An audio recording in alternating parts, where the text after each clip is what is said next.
একটা সূরা আছে, এই সূরার 30টা আয়াত। এই সূরা যদি কেউ তেলাওয়াত করে, এই সূরা কিয়ামতের দিন এই তেলাওয়াতকারীর পক্ষে আল্লাহর কাছে সুপারিশ করবে, এমনকি তর্ক করবে যতক্ষণ আল্লাহ তাআলা তেলাওয়াতকারীকে জান্নাতি হিসেবে ঘোষণা না দেয়। বারা ইবনে আযিব রাদিয়াল্লাহু তাআলা আনহু বলেন যে আমি একবার দেখলাম এশার নামাজের সময় ক্বারা রাসূলুল্লাহ ফিল ইশাই বিত্তিনি ওয়াজ যাইতুন, মানে ওয়াত্তিনি ওয়াজ যাইতুন ওয়া তুরি সিনিন, এই সূরাটা দিয়ে রাসূল সাল্লাল্লাহু আলাইহি ওয়াসাল্লাম দেখলাম একবার এশার নামাজের ইমামতি করতেছেন। বারা ইবনে আযিব রাদিয়াল্লাহু তাআলা আনহু তিনি বলতেছেন, এবং তিনি বলেন ফামা সামি'তু আহাদান আহসানা সাওতাম মিন, আমার জীবনে এত সুরেলা কণ্ঠের অধিকারী কোন মানুষের তেলাওয়াত আমার জীবনে আমি শুনি নাই। বারা ইবনে আযিব রাদিয়াল্লাহু তাআলা আনহু রাসূল সাল্লাল্লাহু আলাইহি ওয়াসাল্লামের একজন সাহাবী, তিনি বলেন এশার নামাজে দেখলাম সূরা আত-তিন দিয়ে তিনি নামাজের ইমামতি করছেন, এত সুমধুর ছিল নবীজির কণ্ঠ, আমি আমার জীবনে এত সুমধুর কণ্ঠের তেলাওয়াত শুনি নাই। না জানি প্রিয় নবীজি কত সুমধুর কণ্ঠে তেলাওয়াত করতেন, আমরা তো শুনতে পারি নাই। এবং রাসূল সাল্লাল্লাহু আলাইহি ওয়াসাল্লামের সুমধুর কণ্ঠের তেলাওয়াত শুনে মানুষ তো মুসলিম হয়েছেই, অনেক জিনও মুসলমান হয়েছে। অনেক জিন, মক্কার যারা গণক ছিল তারা জিন দিয়ে গণনার কাজ করত, জিনদেরকে উপরে পাঠাতো, ফেরেশতারা কি কনভারসেশন করে এগুলো শুনে আসতো, এগুলো এসে গণকদেরকে বলতো, গণকরা এগুলো বলে বলে মক্কায় বিভিন্ন ধরনের সংশয় তৈরি করত। কিন্তু যখন কোরআন নাজিল হওয়া শুরু হলো, আকাশের নিরাপত্তা জোরদার করা হলো, এখন আর জিনেরা উপরে যেতে পারে না, উপরে গেলে আগুনের গোলা ছোড়া হয় ওদের গায়ে। এবার জিনেরা একটা মিটিং বসলো, তারা বলতেছে ঘটনা কি, আগে তো অনেক ফেরেশতাদের কথা শুনে এসে গণকদের বলে দিতে পারতাম, এখন তো এই সুযোগটা নাই, ঘটনা কি, হোয়াট হ্যাপেন্ড? নিশ্চয়ই পৃথিবীতে এমন নতুন কিছুর আগমন ঘটেছে যেটার প্রভাবে ঊর্ধ্ব জগতের নিরাপত্তা বলয়কে আরো মজবুত করা হয়েছে, কি সেটা খোঁজো। খুঁজতে খুঁজতে খুঁজতে খুঁজতে একদল জিন রাসূল সাল্লাল্লাহু আলাইহি ওয়াসাল্লাম উকাজের এক বাজারের দিকে যাচ্ছিলেন। ইন দ্য মিন টাইম ফজরের সালাতে তিনি নামাজের ইমামতি করছেন। ওই সময়ে একদল জিন পাশ দিয়ে যাচ্ছিল।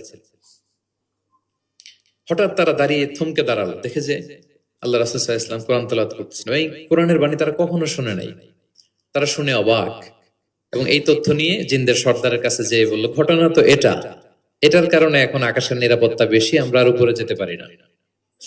তারা যেয়ে বলল যে আমরা ঈমান এনে ফেলছি ওই নবীর উপর, ইন্না সামি'না কুরআনান আজাবা ইয়াহদি ইলা রুশদি ফাআমান্না বিহ। তারা বলল যে আমরা কি আজীব কোরআন শুনে আসলাম যেটা সত্যের এবং হেদায়েতের দিকে পথ দেখায়, এবং ওয়ালান নুশরিকা বিরাব্বিনা আহাদা, আমাদের রবের সাথে আমরা শিরক করব না, আমরা আর মুশরিক থাকবো না, আমরা ঈমান এনে ফেললাম। তাহলে আল্লাহ রাসূল সাল্লাল্লাহু আলাইহি ওয়াসাল্লামের সুমধুর কণ্ঠের তেলাওয়াত শুনে শুধু মানুষ নয়, বরং জিনেরাও ইসলাম ধর্ম গ্রহণ করেছে। আল্লাহ রাসূল সাল্লাল্লাহু আলাইহি ওয়া আলিহি ওয়াসাল্লাম তেলাওয়াতের মাঝখানে মাঝে মাঝে খুব কান্না করতেন, বিশেষ করে রাতের নামাজে কান্না ভেজা কণ্ঠে তেলাওয়াত করতেন। আমরা কি করি? অর্থই তো বুঝতে পারতেছি না, কোথায় কাঁদবো আর কোথায় একটু আনন্দ পাবো। দেখবেন যে কাবা ঘরের ইমামরা যখন জান্নাতের আয়াত আসে একটা ভিন্ন মাকামে পড়ে, যে মাকামের মধ্যে একটা খুশি প্রাণবন্ত একটা ভাব। আবার জাহান্নামের আযাবের আয়াত যখন আসে তখন কান্নার মাকামে পড়ে, এবং এমন ভাবে ডুকরে ডুকরে কাঁদে, মুসল্লিরাও কাঁদে। আল্লাহ রাসূল সাল্লাল্লাহু আলাইহি ওয়া আলিহি ওয়াসাল্লাম মাঝরাতে যখন কিয়ামুল লাইল, তাহাজ্জুদ এগুলো পড়তে দাঁড়াতেন, দীর্ঘ সময় কোরআন পড়তেন, এত দীর্ঘ সময় পা ফুলে যেত, হাত্তা তাতাফাত্তারা কাদামা, পা দুটো ফুলে মোটা হয়ে যেত এরকম দীর্ঘ সময় দাঁড়িয়ে থাকতেন। আম্মা জান আয়েশা রাদিয়াল্লাহু তাআলা আনহা বলতেন, ইয়া রাসূলুল্লাহ, আপনার তো আগের পরের সব গুনাহ মাফ, আদতে ওনার তো কোনো গুনাহই নেই, নবীরা তো মাসুম নিষ্পাপ, তারপরও আপনি রাত জেগে এত কষ্ট কেন করেন? আল্লাহ রাসূল সাল্লাল্লাহু আলাইহি ওয়াসাল্লাম বলেছেন, আফালা উহিব্বু আন আকুনা আবদান শাকুরা, আয়েশা আমি কি শুকরগুজার বান্দা হব না? না, আমার আল্লাহ আমাকে ক্ষমার ঘোষণা দিয়েছে ঠিক আছে, কিন্তু আমি কি শুকরগুজার হব না? আমার রোলটা তো আমি প্লে করব, আমার সর্বোচ্চ তো উজাড় করে আমি আমার রবের সামনে পেশ করব। মাঝরাতে তিনি দীর্ঘ সময় দাঁড়িয়ে তেলাওয়াত করতেন, পা ফুলে যেত, মাঝে মাঝে একটি আয়াত পড়ে থামতেন, সে আয়াত নিয়ে ভাবতেন, কাঁদতেন, বারবার কাঁদতেন, পড়তেন, তার দাড়ি ভিজে যেত, প্রতিটি আয়াত তিনি অনুভব করতেন হৃদয় দিয়ে, তার হৃদয়কে নাড়া দিত, এভাবে তিনি তেলাওয়াত করতেন। এক সাহাবী বর্ণনা করেন, একবার আল্লাহ রাসূল সাল্লাল্লাহু আলাইহি ওয়াসাল্লামকে আমি রাতের সালাতে দেখলাম, এমন ভাবে তিনি কাঁদছেন, ওয়ালিজাউফিহি আজিরুন কাআজিরিল মিরজালি মিনাল বুকা।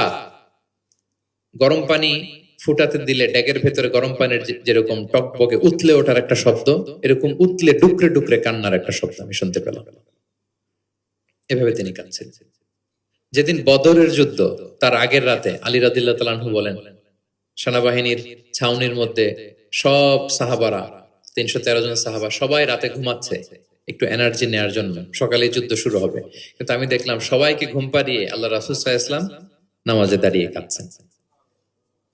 সব সাহাবারা ঘুমিয়ে আছে, কিন্তু আমি খেয়াল করে দেখি যে রাসূল সাল্লাল্লাহু আলাইহি ওয়াসাল্লাম ঘুমান নেই। গাছের নিচে দাঁড়িয়ে তিনি সারা রাত ব্যাপী কান্না করছেন আর তেলাওয়াত করছেন। এভাবে তিনি কোরআনকে ফিল করতেন। আম্মা জান আয়েশা বলেন, রাতে এত কাঁদতেন মাঝে মাঝে তেলাওয়াত করতে করতে, হাত্তা বাল্লা হাজারা, জামা ভিজে যেত, হাত্তা বাল্লা লিহিয়াতা, দাড়ি ভিজে যেত, হাত্তা বাল্লাল আরদা, যেখানে সেজদা দিতেন জমিন ভিজিয়ে দিতেন কাঁদতে কাঁদতে। এবং রাতের সালাতে দীর্ঘ তেলাওয়াত করতেন। কিন্তু জামাতের নামাজ আবার অপেক্ষাকৃত সংক্ষিপ্ত করতেন, এটা সুন্নাহ। কারণ জামাতের নামাজ তো আমি একা পড়ছি না, আমার পেছনে অসুস্থ, বয়স্ক, সিনিয়র সিটিজেন, মুসাফির, ট্রাভেলার অনেকে থাকতে পারে।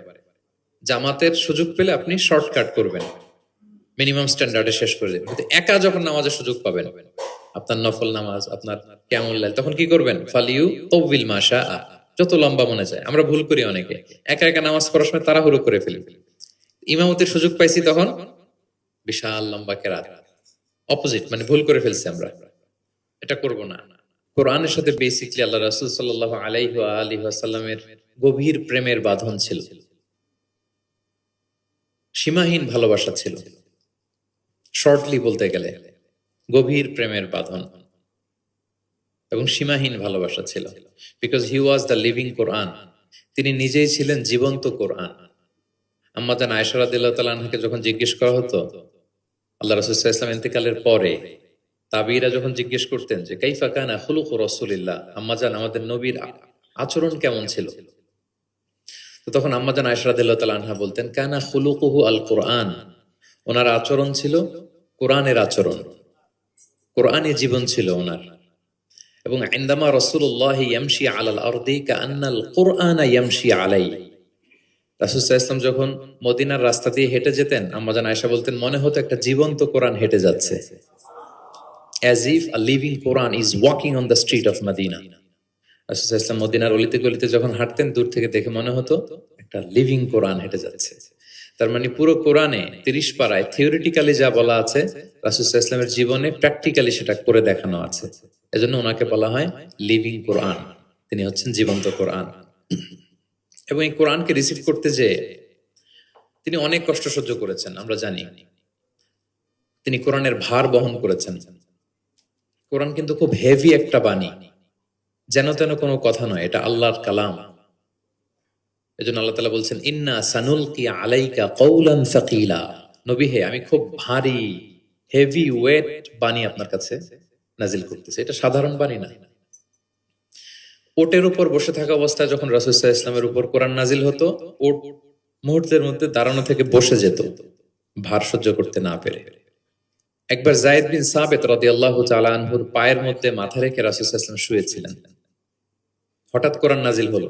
যায়েদ রাদিয়াল্লাহু তাআলা আনহু বললেন যে আমার মনে হচ্ছে যে রাসূল সাল্লাল্লাহু আলাইহি ওয়াসাল্লামের মাথাটা অনেক ভারী হয়ে গেল, এতক্ষণ আমার কোনো কষ্টই হচ্ছিল না, কিন্তু হুট করে মনে হলো যে ওনার মাথাটা অনেক ভারী হয়ে গেল, আমার পা মনে হচ্ছে যে ভেঙে যাবে, ফেটে যাবে, কারণ কোরআন নাজিল হচ্ছে।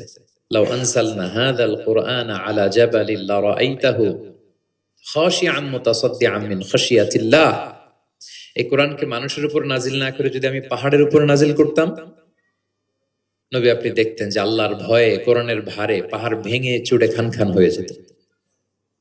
ইন্না সানুলকি আলাইকা কওলান সাকিলা, এটা খুব ভারী একটা বাণী, এই ভার তিনি সহ্য করেছেন।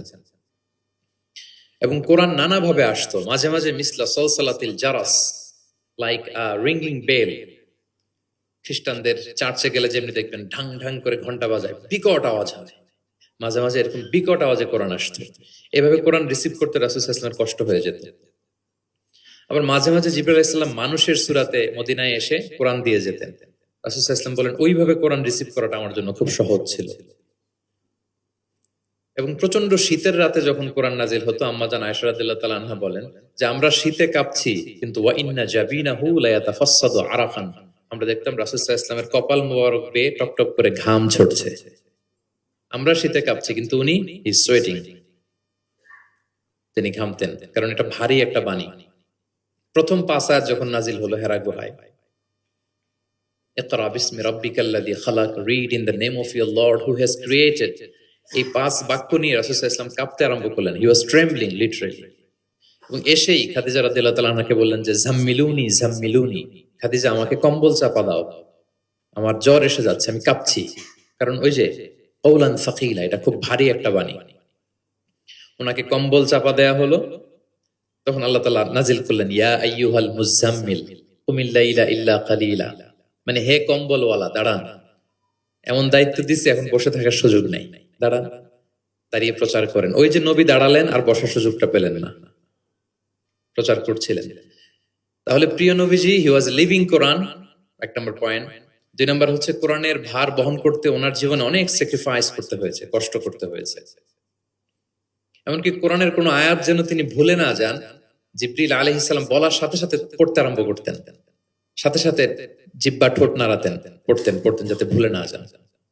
আল্লাহ তাআলা বললেন যে নবী, এতে আপনার কষ্ট হয়ে যাচ্ছে, আপনি কোরআনকে তড়িঘড়ি করে আয়ত্ত করবার জন্য আপনার জিহ্বাকে এত আন্দোলিত করবেন না। লা তুহাররিক বিহি লিসানাকা লিতা'জালা বিহি, ইন্না আলাইনা জামাআহু ওয়া কুরআনা, আমি এটা আপনার হৃদয়ে দিয়ে দিব, মুখস্থ করায় দেব। ফাইদা ক্বরানাহু ফাত্তাবি' কুরআনা, জিবরিল যখন পড়বে শুধু শুনবেন খেয়াল করে, আমি শিখাই দেব আপনাকে। সুম্মা ইন্না আলাইনা বায়ানা, এরপর এটার ব্যাখ্যা বিশ্লেষণ সব আল্লাহ আমি শিখিয়ে দেব। তো জিবরিল আলাইহিস সালাম আসার সাথে সাথে রাসূল সাল্লাল্লাহু আলাইহি ওয়াসাল্লাম উদ্গ্রীব হয়ে যেতেন, সাথে সাথে পড়তে আরম্ভ করতেন। মানে উনি যে একটু দিবে ওই সুযোগটাও দিতেন না, মানে তাড়াতাড়ি পড়তেন, আরো পড়তেন দ্রুত। আল্লাহ তাআলা বলেন যে নবী হে, আপনি অস্থির হবেন না, উদ্গ্রীব হবেন না, বরং আমি আপনাকে শিখাই দেব। সানুকরিউকা ফালা তানসা, আমি আপনাকে শিখাই দেব, আপনি আর ভুলবেন না। এরপর থেকে রাসূল সাল্লাল্লাহু আলাইহি ওয়াসাল্লাম আর পেরেশান হতেন না, শুধু খেয়াল করে শুনতেন। আর জিবরিল আলাইহিস সালাম চলে যাওয়ার সাথে সাথে আল্লাহ তাআলা অটোমেটিক্যালি মুখস্থ করায় দিতেন রাসূল সাল্লাল্লাহু আলাইহি ওয়াসাল্লাম। এখন প্রিয় নবীজি কিভাবে তেলাওয়াত করতেন আমরা শুনি। আমরা তো রমাদানের তেলাওয়াত করতেছি আলহামদুলিল্লাহ। আচ্ছা, আল্লাহ রাসূল সাল্লাল্লাহু আলাইহি ওয়া আলিহি ওয়াসাল্লাম তারতিলের সাথে তেলাওয়াত করতেন। তারতিল, ওয়ারাত্তিলিল কুরআনা তারতিলা, তোমরা তারতিলের সাথে তেলাওয়াত করো। তারতিলের মধ্যে 2টা জিনিস থাকতে হয়, এক হচ্ছে ধীরে ধীরে, 2 হচ্ছে স্পষ্টভাবে। রিপিট, আবারও বলছি, তারতিল হচ্ছে ধীরে ধীরে পড়বেন, আবার স্পষ্ট, তখন এটা তারতিল হবে। আমাদের বাংলাদেশে আলহামদুলিল্লাহ 1 দশক ধরে আমি বলে এসেছি যে তারাবির সালাতে খুব ধীরে পড়তে হবে, কোরআনের হক আদায় করে তারতিলের সাথে। আলহামদুলিল্লাহ অনেক বলার পরে এখন অনেক মসজিদে আলহামদুলিল্লাহ মসজিদ কমিটি সচেতন হয়েছে, ভালো কারীরা, হাফেজরা, তারা খুব ধীরস্থির ভাবে পড়ায়। তারপরেও গ্রাম বাংলায় বা অনেক এলাকার মসজিদে এখনো এমন ভাবে কোরআন তেলাওয়াত করা হয় দ্রুত খতম দেওয়ার জন্য, এটা কোরআনের সাথে এক প্রকার বেয়াদবি হয়ে যায়। আল্লাহ রাসূল সাল্লাল্লাহু আলাইহি ওয়াসাল্লাম 2 রাকাত পড়তে তাহাজ্জুদের নামাজে কত সময় নিতেন আমরা একটু দেখব। এইভাবে কিন্তু কোরআন তেলাওয়াত করতে নিষেধ করা হয়েছে, কারণ আল্লাহ বলেছেন ওয়ারাত্তিলিল কুরআনা তারতিলা, কোরআনটা তারতিলের সাথে তোমরা তেলাওয়াত করবে। আল্লাহ রাসূল সাল্লাল্লাহু আলাইহি ওয়াসাল্লাম এভাবেই পড়তেন, ধীরে ধীরে স্পষ্টভাবে। ইয়ামুদ্দু বিহা সাওতাহু মাদ্দান, টেনে টেনে পড়তেন, টেনে টেনে পড়তেন। ইউকাত্তিউ কিরাআতাহু আয়াতান আয়াতান, প্রত্যেক আয়াত শেষে থামতেন, পজ দিতেন। দিস ইজ কল্ড তারতিল, ওয়ারাত্তিলিল কুরআনা তারতিলা। আনাস রাদিয়াল্লাহু তাআলা আনহু বলতেন রুব্বা কারিন লিল কুরআন ওয়াল কুরআনু ইয়ালআনুহু, কোরআনের অনেক তেলাওয়াতকারী আছে, তেলাওয়াতে সওয়াবের বিপরীতে লানত পায়। কোরআন পড়লে তো সওয়াব হওয়ার কথা, কিন্তু কোরআন তাকে কি করে? লানত করে। একটু মিলায় নেন নিজের সাথে যে আমাদের তেলাওয়াতটা কেমন। আচ্ছা, তাহলে রাসূল সাল্লাল্লাহু আলাইহি ওয়াসাল্লাম তারতিলের সাথে তেলাওয়াত করতেন। অনেক সময় এমন হয় যে প্রচন্ড রোদ, জুমার সালাতে 5 তলা মসজিদ, ভরে বারান্দা, রাস্তার মধ্যে। আমার অনেক সময় এমন হয়েছে যে সফরে আমি ফ্লাইট ধরবো, রাস্তায় জুমাতে আমি অংশগ্রহণ করেছি, প্রচন্ড রৌদ্র, দাঁড়ানো যায় না, আবার ঝড় বৃষ্টি। এতগুলো মানুষ যে এখানে নামাজ পড়বে, এখানে যদি আপনি লম্বা কেরাত করেন তাহলে তো কষ্ট হয়ে যাবে মানুষের। একবার আল্লাহ রাসূল সাল্লাল্লাহু আলাইহি ওয়াসাল্লাম নামাজ একটু বেশি ছোট করে ফেললেন, সংক্ষিপ্ত করে। সাহাবারা বললেন ইয়া রাসূলুল্লাহ, এত তাড়াতাড়ি নামাজ শেষ করলেন, এত তাড়াতাড়ি তো করতে দেখিনি। তখন রাসূল সাল্লাল্লাহু আলাইহি ওয়াসাল্লাম বললেন, আমি যখন নামাজে ছিলাম, উইমেন প্রেয়ার্স এরিয়া, যেটা মানে মদিনার নারীরা তো পেছনে দাঁড়াতো। তিনি বললেন ওখান থেকে আমি একটা ছোট্ট বাচ্চার কান্নার আওয়াজ শুনতে পেলাম। আমার মনে হচ্ছিল ওই বাচ্চাটাকে সামলাতে বাচ্চাটার মায়ের বড্ড কষ্ট হয়ে যাচ্ছে, ওই মায়ের যাতে একটু কষ্ট কম হয় এজন্য নামাজটা আমি একটু শর্ট করে দিয়েছি। দেখেন মানে অন্যের প্রতি সহানুভূতি এটা আমাদের মধ্যে নাই, যে আমার ভাইয়ের একটু সুবিধা হোক, আমার বোনদের একটু সুবিধা হোক, আমার কমিউনিটির একটু সুবিধা হোক, এইটা আমরা ফিল করি না। তিনি যখন একা সালাত পড়তেন অনেক লম্বা, কিন্তু জামাতের সালাতে তিনি সংক্ষিপ্ত সালাত আদায় করতেন। আবু হুরায়রা রাদিয়াল্লাহু তাআলা আনহু বলেন যে আল্লাহ রাসূল সাল্লাল্লাহু আলাইহি ওয়াসাল্লাম একবার আমাদেরকে উৎসাহ দিয়ে বললেন যে একটা সূরা আছে, এই সূরার 30টা আয়াত, এই সূরা যদি কেউ তেলাওয়াত করে, এই সূরা কিয়ামতের দিন এই তেলাওয়াতকারীর পক্ষে আল্লাহর কাছে সুপারিশ করবে, এমনকি তর্ক করবে যতক্ষণ না আল্লাহ তাআলা তেলাওয়াতকারীকে জান্নাতি হিসেবে ঘোষণা না দেয়। বলেন তো কোন সূরা এটা? সূরা মুলক। হ্যাঁ। অনেক মানুষ আলহামদুলিল্লাহ, শতাধিক মানুষ দেশে বিদেশে এয়ারপোর্টে আমাকে দেখা হইলেই বলে যে শেখ আপনার সূরা মুলকের তাফসীর শুনে আমি সূরা মুলক মুখস্থ করেছি। আলহামদুলিল্লাহ, আমার সৌভাগ্য। অনেকে বলে যে সাইয়্যিদুল ইস্তিগফার আপনার আলোচনা থেকে শুনে মুখস্থ করেছি। তারপর অনেকে অনেকে বলেছে যে আস্তাগফিরুল্লাহর আমলটা আপনার আলোচনা থেকে শুনে আমরা অভ্যস্ত হয়েছি। আলহামদুলিল্লাহ, এটা অভ্যাস করবেন। সূরা মুলক তেলাওয়াত করবেন। কয় আয়াত সূরা মুলকে? এক মাসে কয় দিন? প্রতিদিন যদি একটা আয়াত মুখস্থ করেন 30 দিনে সূরা মুলক হয়ে যাবে না? কঠিন? বেশি কঠিন? করবেন। এভাবে ফজিলতের কথা বলে আল্লাহ রাসূল সাল্লাল্লাহু আলাইহি ওয়াসাল্লাম সাহাবাদেরকে উদ্বুদ্ধ করতেন।